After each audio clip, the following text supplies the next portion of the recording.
día a día, alimentándonos de la palabra del Señor. En la voz de Monseñor Enrique Díaz, fortalezcamos nuestra fe. Seamos testigos de Jesús vivo y resucitado. Aliméntame, sáname, acompáñame. 31 de agosto, Evangelio de San Lucas 4, 16, 30. En aquel tiempo Jesús fue a Nazaret, donde se había criado. Entró en la sinagoga, como era su costumbre hacerlo los sábados, y se levantó para hacer la lectura.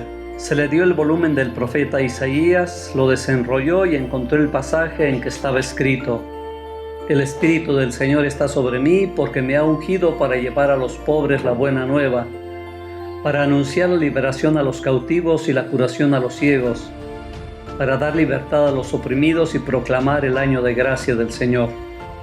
Enrolló el volumen, lo devolvió al encargado y se sentó. Los ojos de todos los asistentes a la sinagoga estaban fijos en él. Entonces comenzó a hablar diciendo: Hoy mismo se ha cumplido este pasaje de la Escritura que acaban de oír. Todos le daban su aprobación y admiraban la sabiduría de las palabras que salían de sus labios, y se preguntaban: ¿no es este el hijo de José? Jesús les dijo: seguramente me dirán aquel refrán: médico, cúrate a ti mismo, y haz aquí en tu propia tierra todos esos prodigios que hemos oído que has hecho en Cafarnaúm. Y añadió: yo les aseguro que nadie es profeta en su tierra.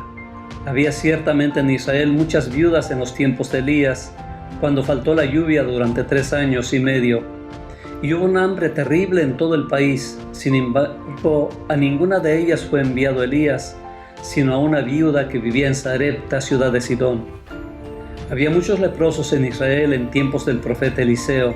Sin embargo, ninguno de ellos fue curado, sino Naamán, que era de Siria.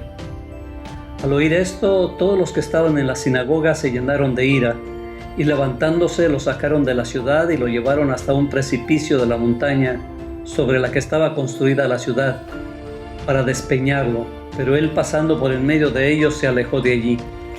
Palabra del Señor.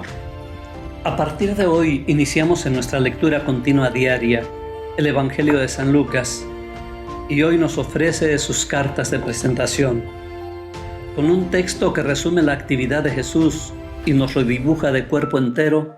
Nos adentra en las líneas fundamentales de su mensaje: la palabra, el espíritu, la buena nueva, la pobreza, el camino y la liberación.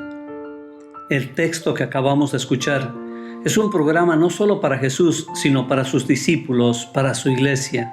Si queremos ser fieles al llamado, tendremos que confrontarnos con estos criterios. Frente a un mundo desgarrado, sumido en guerras y pleitos, en ambiente de desigualdad y desequilibrio, Dios no se queda mirando desde lejos. Se acerca en su Hijo Jesús y le confía por medio de su Espíritu una misión de alegría, de esperanza y de liberación. Es la misión que Jesús día a día realizará en los campos y montañas, en los caseríos y en la ciudad: proclamar el año de gracia del Señor. Es texto base para que cada uno de nosotros también tomemos el camino. Dios se ha hecho rostro, pobreza, caricia en Jesús, que se nos presenta en la sinagoga.